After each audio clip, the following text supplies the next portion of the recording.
Sim, vamos?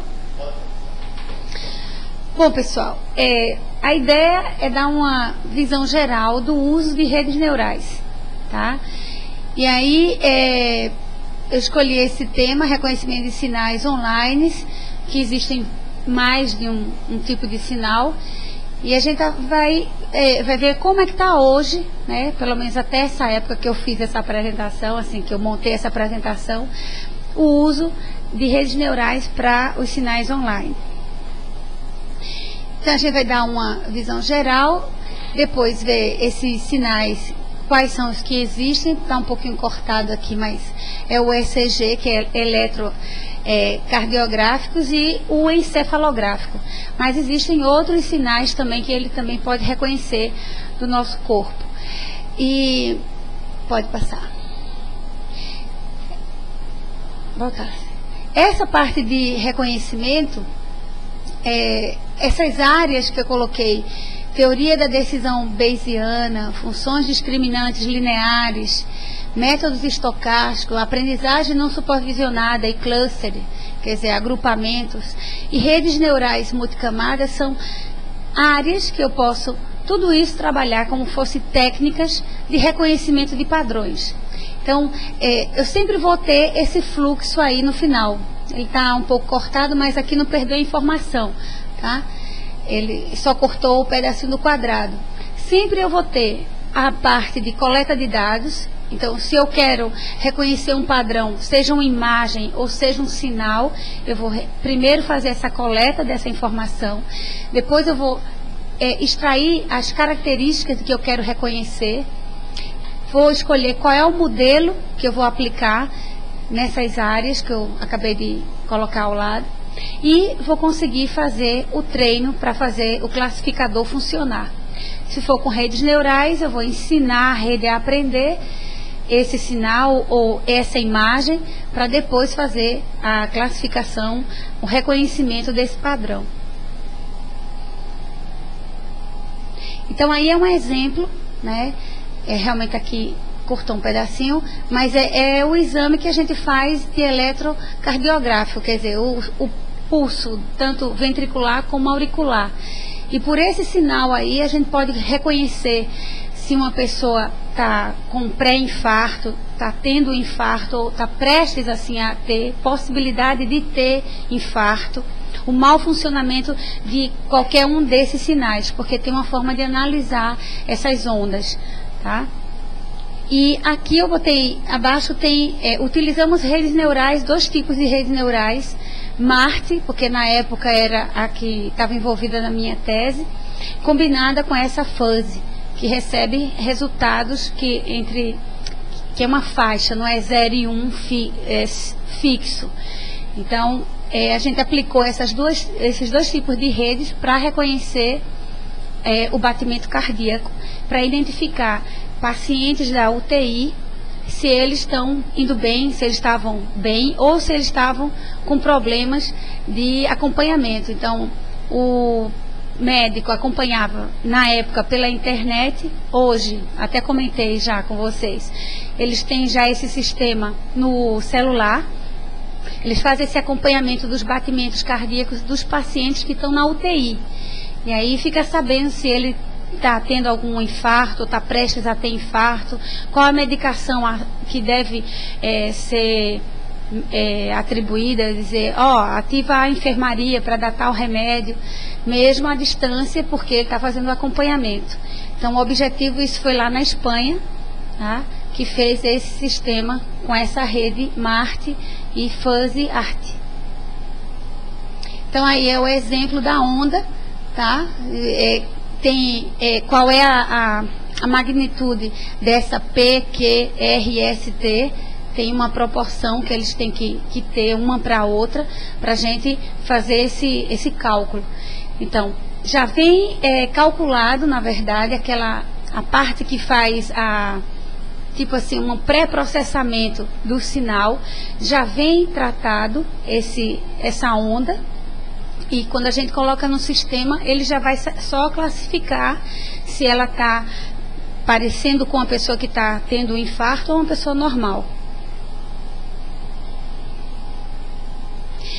E aí teve outros sistemas que a gente também fez um trabalho junto, assim, fez um acompanhamento, que são os sinais encefalográficos.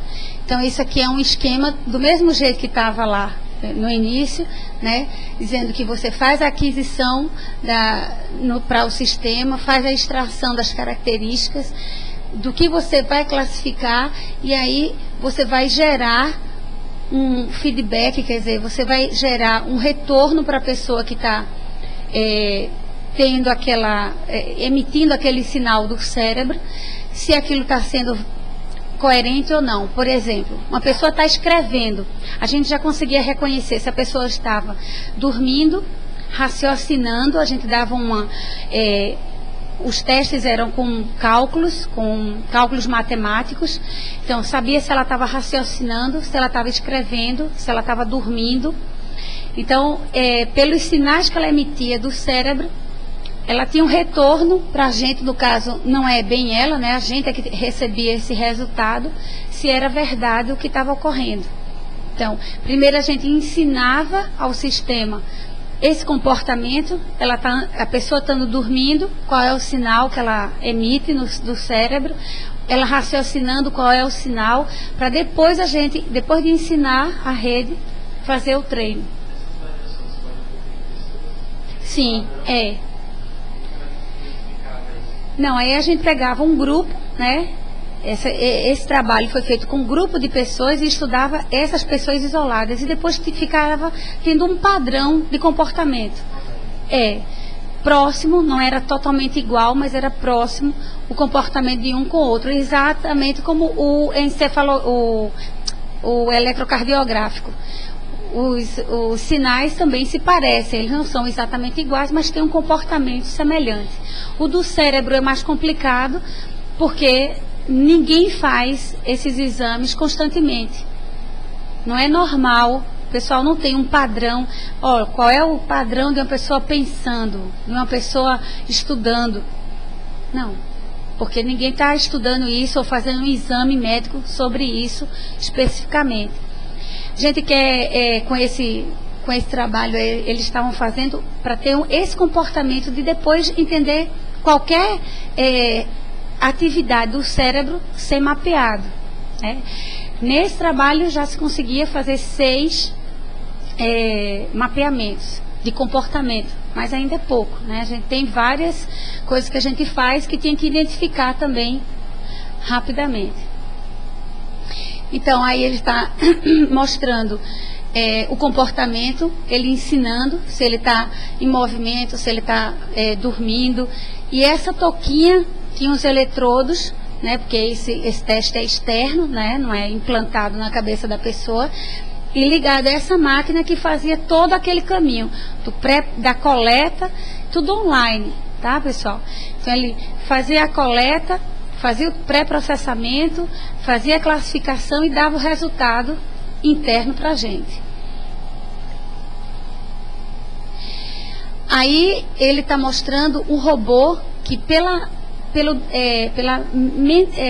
pensando em que movimento o robô deve seguir, o ambiente está na tela dele e ele vai determinando qual é pensando isso, tá, pessoal?